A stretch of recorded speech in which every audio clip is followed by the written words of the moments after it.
শ্রাবণের এক গভীর রাত, আকাশ জুড়ে গর্জে উঠেছে মেঘ। অন্ধকারে গ্রামের বুক চিরে নামে মুষলধারে বৃষ্টি।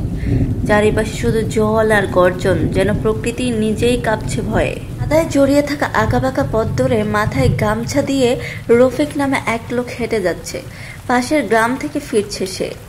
এক আত্মীয়ের মৃত্যুতে গিয়েছিল। রফিকের গ্রামে ফিরতে হলে এক ভয়ঙ্কর বিল পেরিয়ে যেতে হয়, লোকে যাকে বলে ভূতের বিল। কিছুটা দূর যেতেই রফিক বিলের পানির মধ্যে সাদা শাড়ি পরা এক নারীকে দেখতে পায়। রফিক ভয়ে ভয়ে মেয়েটার কাছে যায়। মেয়েটা পিছন ফিরে তাকিয়েছিল।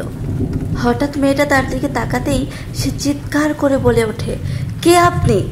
বৃষ্টির মধ্যে বিলে কেন নামলেন? কোনো উত্তর নেই, শুধু দূরে কোথাও বাজ পড়ে, গর্জে ওঠে আকাশ।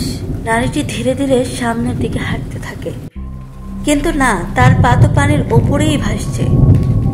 চোখের সামনে ঘটে চলছে অস্বাভাবিক এক দৃশ্য। রফিক পেছনে হাঁটতে শুরু করলো। তার গা শিউরে উঠছে। কানের পাশে কেবল ঝড়ের শব্দ, তবু কিছু যেন তাকে আটকে রাখে। তখনই মেয়েটি রফিকের দিকে ঘুরে তাকায়। রফিকের চোখ তো ছানা পড়া। মেয়েটির চোখ নেই, শুধু কালো গর্ত, মুখে অস্বাভাবিক বিকৃতি এক হাসি। হঠাৎ পুরো বিল কেঁপে ওঠে। দূরে কোথাও জ্বরে উপড়ে পড়ে এক গাছ। নারীটা বিকট এক চিৎকার দিয়ে মিলিয়ে যায় কুয়াশার মাঝে।